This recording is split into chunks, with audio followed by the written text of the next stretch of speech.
All right, welcome to Mi40 University. I'm Dr. Jacob Wilson, and today we're going to talk about things you don't know about creatine. But first, let's do a quick review.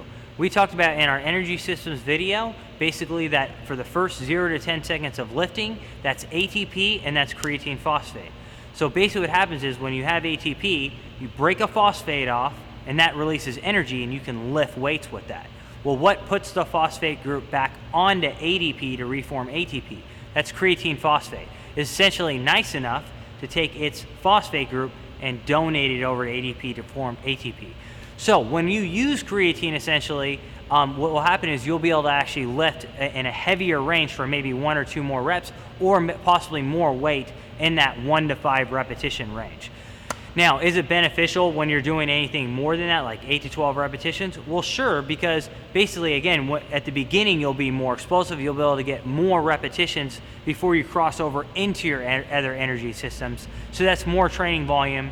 You're lifting heavier. You're growing. Now, what are some things that people don't realize about creatine? Well, creatine doesn't just affect the muscle. Creatine also affects the nervous system. It affects the brain. So it's just, for example, if you look at studies for people who can't transport creatine into their brain, what do they develop? Things like autism. People who have low creatine levels in their brain, maybe like vegetarians, for example, because creatine is very high in things like meat, they actually might be more prone to things like depression, right? So the point is that actually supplementing creatine when will help us not to overtrain as much. Creatine, studies have shown with creatine actually speeds recovery from things like muscle damage. So it's not just an energy system, it actually might have a signaling component and an energy component to actually make us feel better. You know, like when you're actually doing things like complex, thinking about things like an Mi40, when you're focusing actually on technique, creatine may actually help the learning component of that technique when you're training. So many other things with creatine.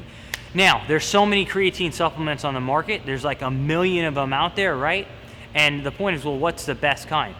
What I'll say is there's a number of that work, but the main point of creatine is to saturate your muscle and also your brain levels and your nervous system levels of creatine.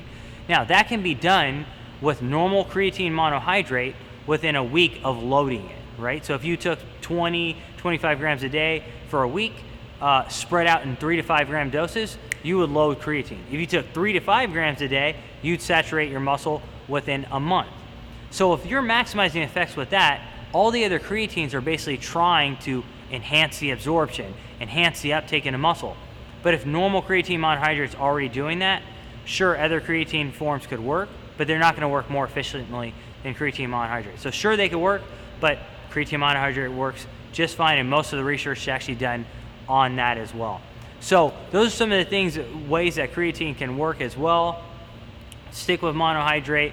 Again, a loading protocol, 5 days, 5 grams, 20-25 grams a day. So that's the main thing about creatine. Again, if you're a vegetarian, make sure you definitely are supplementing with creatine. Some people are like, I don't respond to creatine. You just might be eating like 6 pounds of steak a day, and then sure, you might be getting enough creatine as it is. So there you go, guys. I'll see you guys on the next episode.